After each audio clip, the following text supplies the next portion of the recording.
నమస్కారం, నారథ టీవీకి స్వాగతం.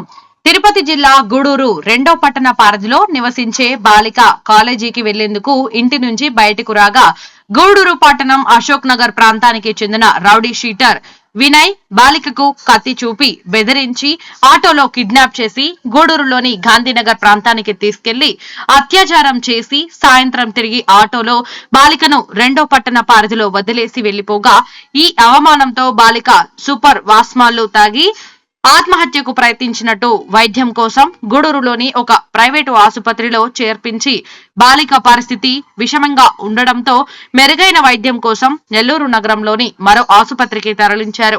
ఈ ఘటనపై 2వ పట్టణ పరిధిలో కేసు నమోదయ్యింది. పోలీసులు దర్యాప్తు చేపట్టారు.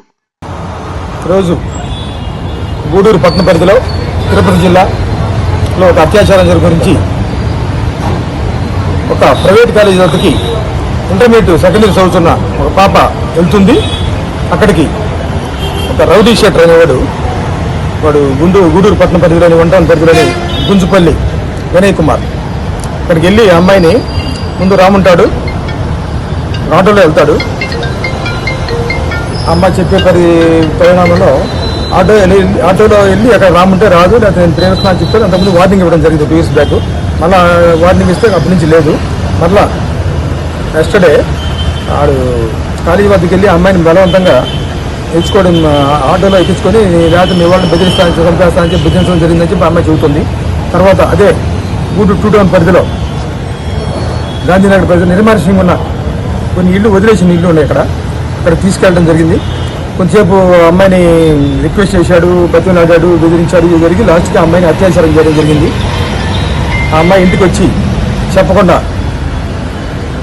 లైజాల్ అంటే మన క్లీన్ చేసుకుంటాం కదా, ఫ్లోర్ క్లీన్ చేసుకునేదాన్ని ఇంట్లో తాగడం జరిగింది భయంతో. తర్వాత దాన్ని వామిటింగ్ వస్తుంటే అప్పుడు తల్లిదండ్రులు అడిగితే అప్పుడు చెప్తుంది జరిగిందని. దాని మీద ఆ అమ్మాయి మీద అత్యాచారం చేసిన వినయ్ కుమార్ మీద కేసు రిజిస్టర్ జరిగింది. అతనికి కూడా 2 పార్టీలు మనం క్యాచ్ కోసం అతన్ని క్యాచింగ్ కోసం పెట్టడం జరిగింది. దీని మీద కూడా చాలా సీరియస్ యాక్షన్ మా ఎస్పీ గారు చెప్పారు. ఆ సారు చాలా సీరియస్ యాక్షన్ తీసుకోవడం జరుగుతుంది. వారిని ఎట్టి పరిస్థితుల్లో వదలం. ఇలాంటి ఆడపిల్లల మీద అగాత్యాలు ఈ జరిగితే మరికి ఏ ఒక్కరికైనా అందరూ మిగతా వాళ్ళకు రిమైనింగ్ పీపుల్ కూడా సీట్లు ఓపెన్ చేయడం జరుగుతుంది. చిన్నపిల్లల మీద మరి జరిగితే మరికి ప్రత్యేక కోర్టులతో వారిని యాజ్ ఎర్లీ యాజ్ పాసిబుల్ వాళ్ళ మీద ఛార్జ్ షీట్ ఫైల్ చేయడం, మన ఫోరెన్సిక్ సంబంధించిన ల్యాబులు కూడా సంబంధించిన ఇన్ఫర్మేషన్ కూడా తీసుకోవడం, ఇమీడియట్గా ఛార్జ్ షీట్ ఫైల్ చేసి శిక్షలు వేధించే విధంగా కూడా వేసించే విధంగా కూడా చర్యలు తీసుకోమని చెప్పి పైనుంచి అధికారులు మాకు తెలియపరిచారు. ఆ విధంగా చేస్తాము. వారి మీద సీట్లు కూడా ఓపెన్ చేయడం జరుగుతుంది. ఇంకా 2 కేసులో ఇన్వాల్వ్మెంట్ పీడీ యాక్ట్ కూడా వాళ్ళ మీద ఇంప్లిమెంట్ చేస్తాము. అందువల్ల ఇలాంటి ఆడపిల్లల మీద రాయితీలు జరుగుతున్నప్పటికీ చాలా సీరియస్గా యాక్షన్ తీసుకోమని చెప్పి మా పై అధికారుల నుంచి అధికారులు ఆదేశాలు ఇవ్వడమైంది.